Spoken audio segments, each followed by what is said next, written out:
ഉത്തരേന്ത്യൻ സംസ്ഥാനങ്ങളിൽ വ്യത്യസ്തമായ രാഷ്ട്രീയ സാഹചര്യമുണ്ട്. അപ്പോൾ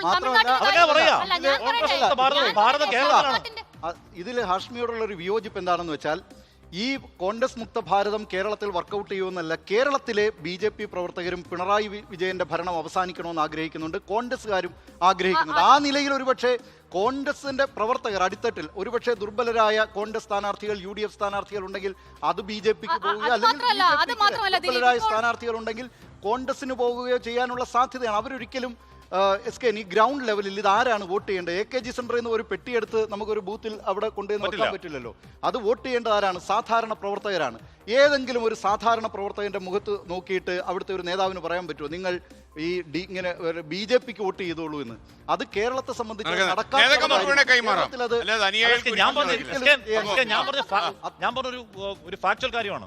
കോൺഗ്രസ് മുക്ത ഭാരതം എന്ന് പറഞ്ഞ് BJP ദേശീയ തലത്തിൽ അംഗീകരിച്ച അവരുടെ പ്രഖ്യാപിത അജണ്ടയാണ്. ഞാൻ പറഞ്ഞോളൂ, അതിൽ കേരളം കോൺഗ്രസ് മുക്ത ഭാരതം എന്ന് BJP NDO പറയുന്നത് കോൺഗ്രസ് ഒഴികെയുള്ള മറ്റേതെങ്കിലും രാഷ്ട്രീയ കക്ഷി അവിടെ അധികാരത്തിൽ വരട്ടെ എന്നുള്ളതല്ല അവരുടെ ലക്ഷ്യം. പകരം കോൺഗ്രസ് മുക്ത ഭാരതം മുദ്രാവാക്യമാണോ?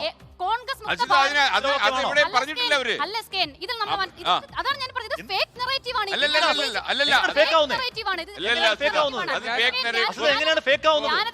കോൺഗ്രസ് മുക്ത ഭാരതം എന്ന് പറയുന്നത് BJPയുടെ പ്രഖ്യാപിത അജണ്ടയാണ്.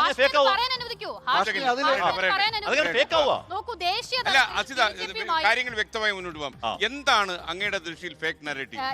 ദേശീയ തലത്തിൽ BJPയുമായി NDAയുമായി നേർക്കുനേർ ഫൈറ്റ് ചെയ്തത് കോൺഗ്രസ് ആണ്. സ്വാഭാവികമായും ഇന്ത്യയുടെ പൊതു സാഹചര്യത്തിൽ കോൺഗ്രസ് മുക്ത ഭാരതം എന്നൊരു അജണ്ട അവർ സെറ്റ് ചെയ്യുന്നു. അവരുടെ പ്രഖ്യാപിത ലക്ഷ്യമാണ്. കോൺഗ്രസ് മുക്ത ഭാരതം എന്ന് BJP പറയുമ്പോൾ കോൺഗ്രസ് അല്ലാതെ മറ്റേതെങ്കിലും ഒരു പ്രാദേശിക കക്ഷി എല്ലാ സംസ്ഥാനങ്ങളിലും ഭരിച്ചോട്ടെ എന്നൊരു ലക്ഷ്യം അവർക്കില്ല. അതായത് അസിത പറയുന്ന കേട്ടാൽ ഇപ്പൊ കേരളത്തിലേക്ക് വന്നു കഴിഞ്ഞാൽ ഇപ്പൊ കോൺഗ്രസ് മുക്ത കേരളമാണ് അവരുടെ ലക്ഷ്യമെങ്കിൽ അവർ പിന്നെ ആർക്കാ ഓപ്ഷൻ കൊടുക്കുക? അത് പറയൂ, ചോദ്യത്തിന് ഉത്തരം പറയൂ. ആർക്ക് ഓപ്ഷൻ?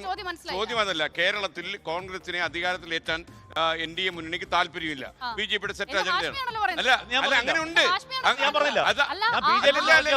അല്ല അസിത, ഇത് ദേശീയ തലത്തിൽ BJP നേതാക്കന്മാരെ പ്രസ്താവിച്ചിട്ടുള്ള കാര്യമാണ്. കോൺഗ്രസിനെ കോൺഗ്രസ് മോചിപ്പിക്കാന്നുള്ളത്.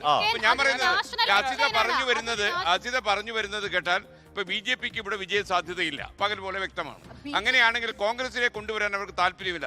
Then what എന്നൊരു ചോദ്യം. അവർ എന്തിനാണ് ഇവിടെ കേരളത്തിൽ കോൺഗ്രസിനെ? ഒറ്റ മിനിറ്റ് ഗോപിജൻ, അതൊന്ന് പൂർത്തിയാക്കിക്കോട്ടെ. കേരളത്തിൽ എന്തിനാണ് അവർ 140 മണ്ഡലങ്ങളിലും അവർ സ്ഥാനാർത്ഥികളെ നിർത്തിയിട്ടുണ്ട്. കേരളത്തിലും NDA സ്ഥാനാർത്ഥികളെ അവർ അധികാരത്തിൽ വരുമെന്ന് വിശ്വസിക്കുന്നു.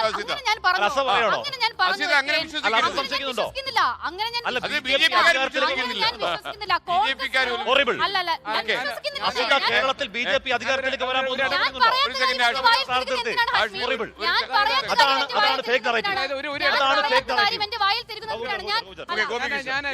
ലോകത്തെവിടെയായാലും ഏത് സമയത്തും 24 വാർത്തകളും ഓഗ്മെന്റഡ് റിയാലിറ്റി പാക്കേജുകളും എക്സ്പ്ലെയിനറുകളും വിശദമായി കാണാൻ ഞങ്ങളുടെ YouTube ചാനൽ നിങ്ങൾക്ക് സബ്സ്ക്രൈബ് ചെയ്യാം.